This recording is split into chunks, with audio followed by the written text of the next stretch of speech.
이제 기도함으로 1월 20일 월요일 새벽 기도회 시작하겠습니다.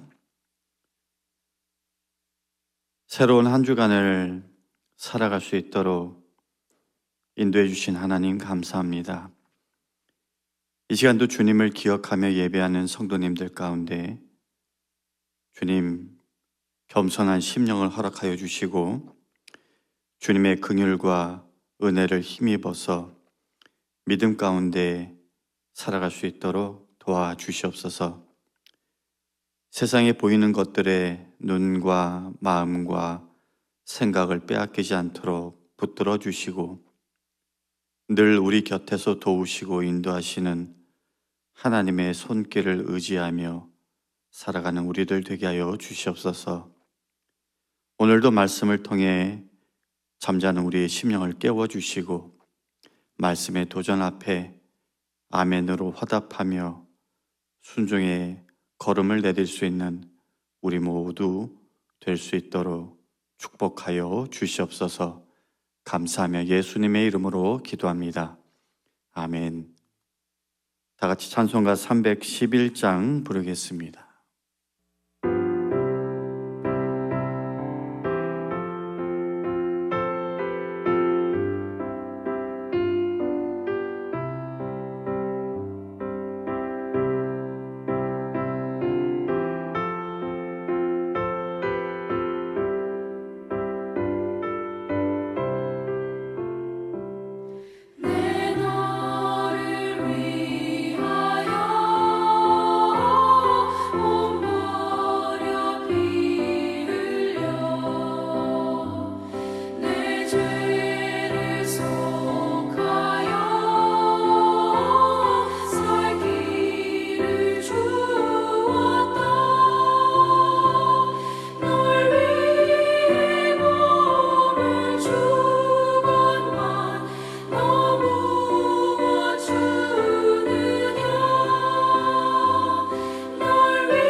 오늘 우리에게 주시는 하나님의 말씀은 창세기 18장 9절에서 15절까지의 말씀입니다.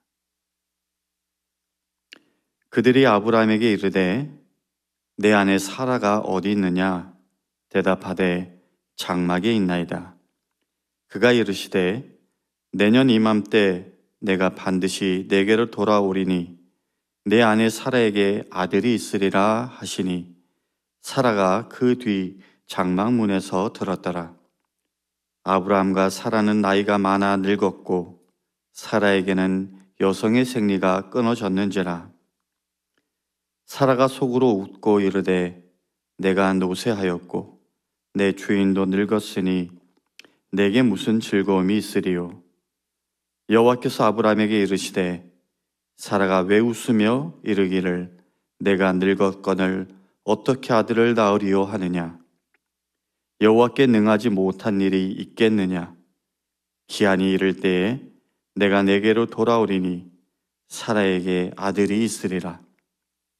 사라가 두려워서 부인하여 이르되 내가 웃지 아니하였나이다.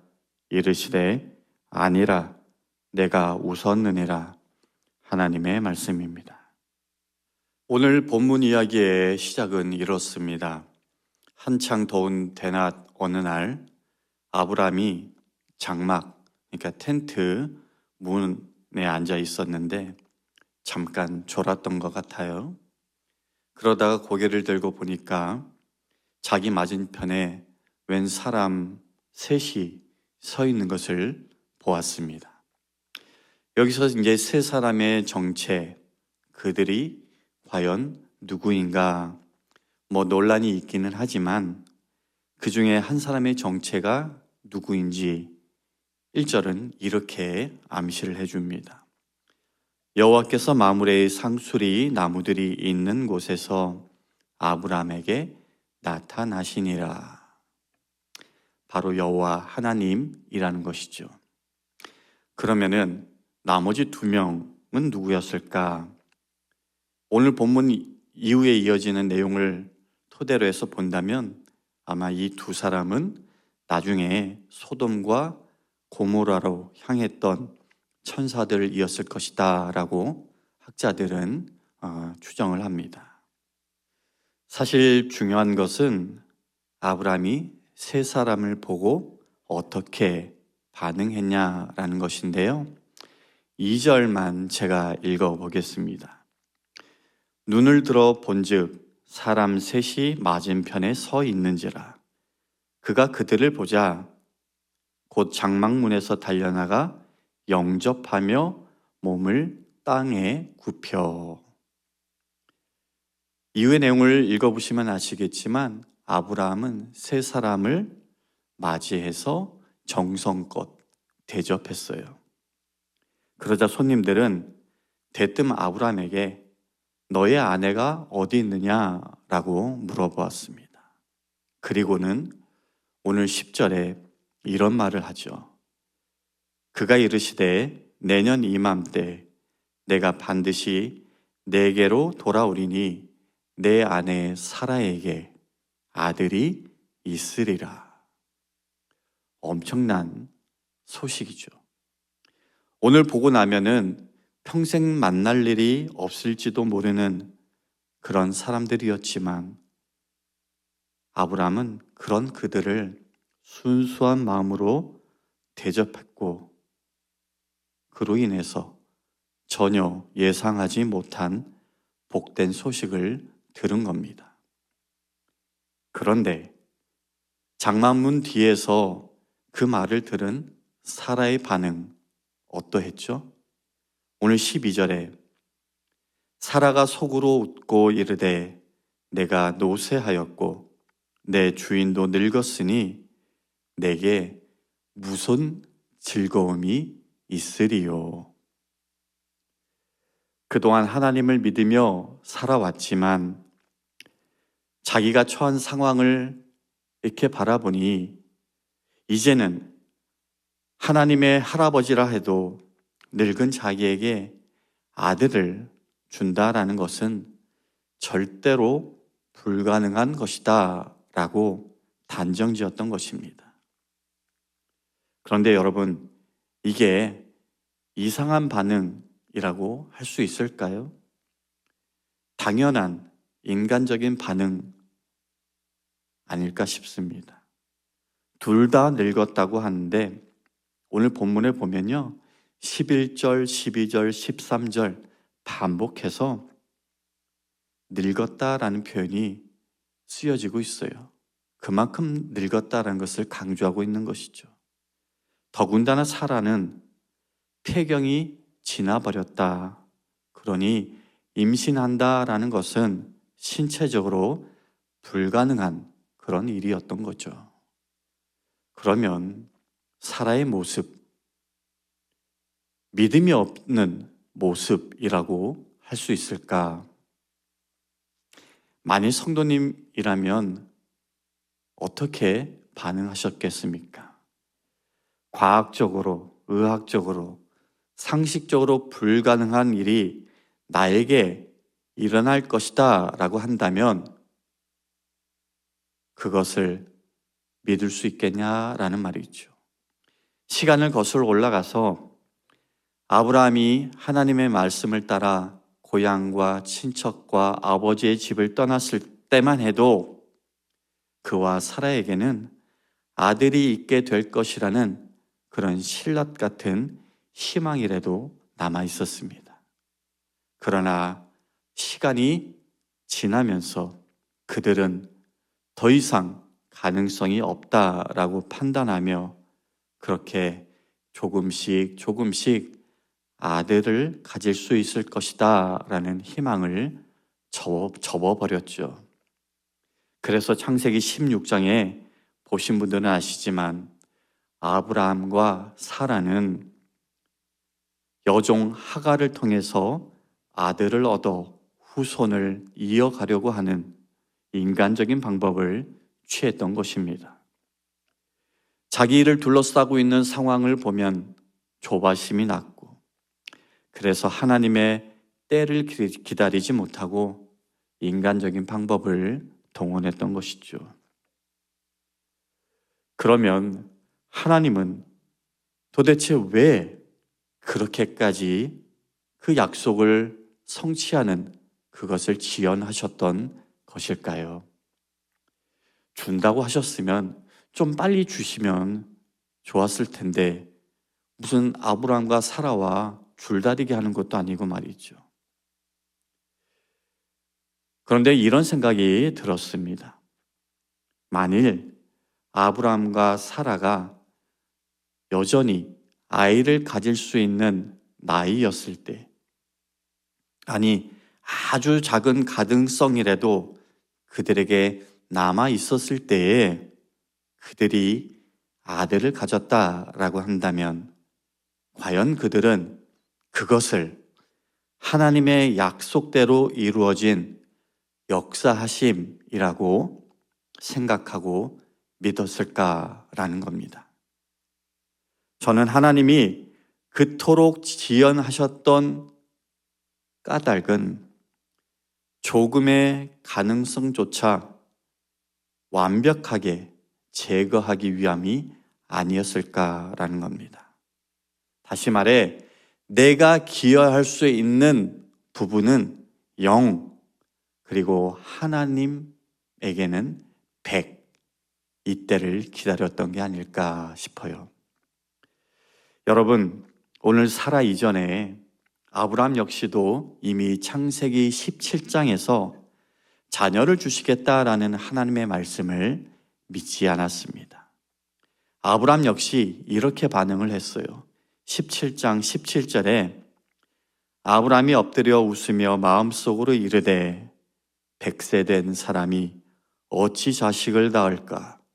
사라는 90세니 어찌 출산하리요? 그리고 사라도 동일하게 오늘 속으로 웃으면서 하나님의 약속을 믿지 않았습니다. 왜? 아무리 생각해봐도 자신들에게 자녀가 생길 가능성은 눈꼽만큼도 없었기 때문이었죠. 이렇게 아브라함도 사라도 하나님의 말씀을 믿지 못했는데 특별히 오늘 본문 속에서 하나님이 지적하신 문제는 사라가 하나님의 그 약속을 듣고 말씀을 듣고도 속으로 웃어 넘겼다라는 겁니다. 그리고 사람의 그 마음을 꿰뚫어 보시는 하나님은 그것에 대해서 그냥 넘어가지 않으시고 이렇게 말씀하셨어요. 14절에 여호와께 능하지 못한 일이 있겠느냐? 기한이 이를 때에 내가 내게로 돌아오리니 사라에게 아들이 있으리라. 이렇게 하나님은 자신이 약속하신 것은 반드시 이루시는 분이다라는 것을 확인시켜 주신 거죠. 그런데 문제는 사람인 우리는 그때가 언제인지 알 수 없다라는 겁니다. 그러기에 우리에게 요구되는 것은 무엇일까요? 잠잠히 하나님의 때를 포기하지 않고 인내하며 기다려야 한다라는 것입니다. 사실 말이 쉽지 결코 쉬운 일이 아닌 것이죠. 오늘 사라와 같은 반응을 보였던 인물이 신약 성경에도 나옵니다. 여러분 아시는 제사장 사가랴인데요.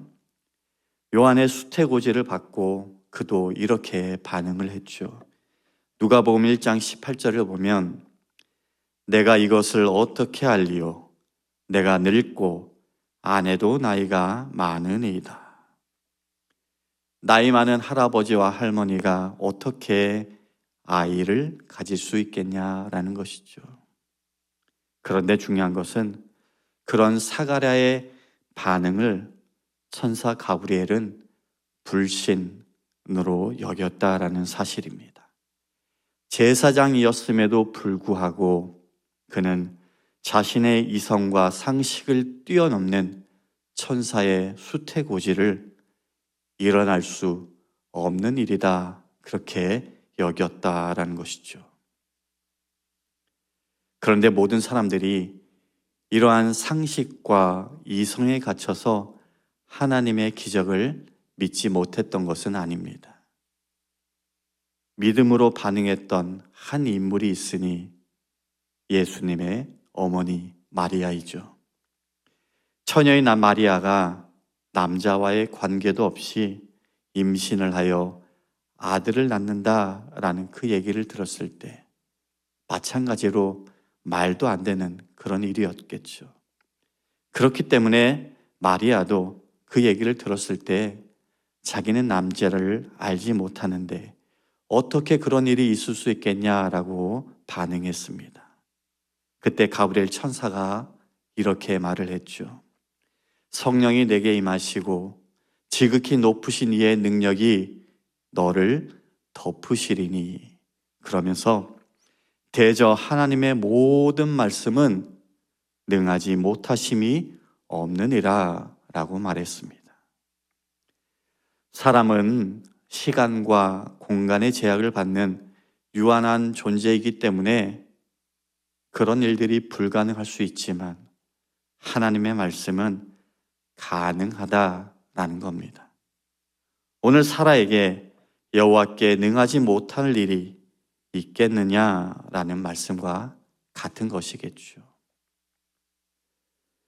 여하튼 천사의 그 말을 들은 마리아는 즉각적으로 이렇게 반응했습니다. 마리아가 이르되 주의 여종이오니 말씀대로 내게 이루어지이다. 말씀을 정리하겠습니다.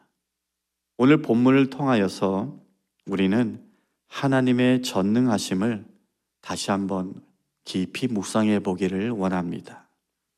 하나님의 말씀을 따라 모든 것을 버리고 떠난 아브라함과 사라에게 하나님은 수차례 자녀를 주시겠다라고 말씀하셨지만 그들의 신체적인 가능성이 모두 사라질 때까지 자녀를 허락하지 않으셨어요.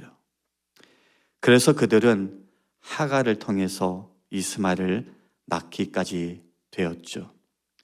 그렇게 아브라함과 사라처럼 우리들도 세상의 눈으로 볼 때 불가능한 일이라고 생각해서 하나님의 능력을 의심하고 그래서 우리의 판단과 생각대로 행하고 살아가고 있는 부분은 없는지 모르겠습니다. 우리 성도님들 정말로 하나님의 전능하심을 믿으시는지요? 주변의 모든 상황이 불가능을 말할지라도 우리가 믿는 하나님은 전능하신 하나님이십니다. 우리보다 능력이 조금 더 많으신 분이 아니라 말 그대로 전능하신 하나님이십니다. 얼마 전에도 언급했던 것 같은데 예수님이 이런 말씀을 하셨어요. 마태복음 19장 26절에서 사람으로는 할 수 없으나 하나님으로서는 다 하실 수 있느니라.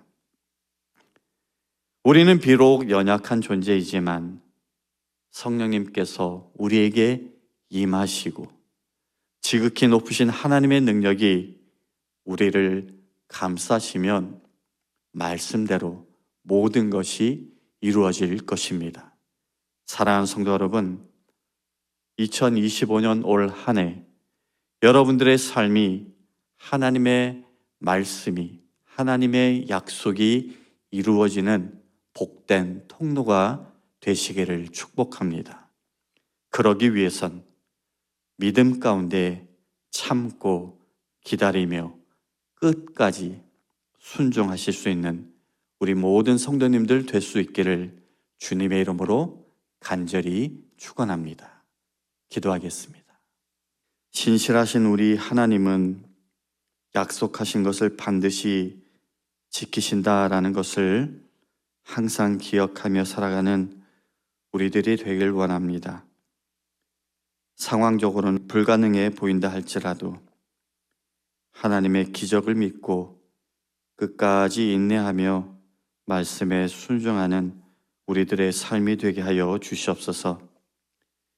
하나님께는 능치 못하심이 없다라고 하는 말씀이 우리의 실제적인 삶의 체험으로부터 드려지는 신앙의 고백이 될 수 있도록 주님 역사하여 주시옵소서. 이제는 우리 주 예수 그리스도의 은혜와 하나님 아버지의 극진하신 사랑과 성령님의 감화감동 교통하심이 전능하신 하나님만을 온전히 신뢰하며 살아가기를 다시 한번 결단하고 나아가는 모든 성도님들 머리 위에 지금부터 영원까지 함께 하시기를 간절히 축원하옵나이다. 아멘.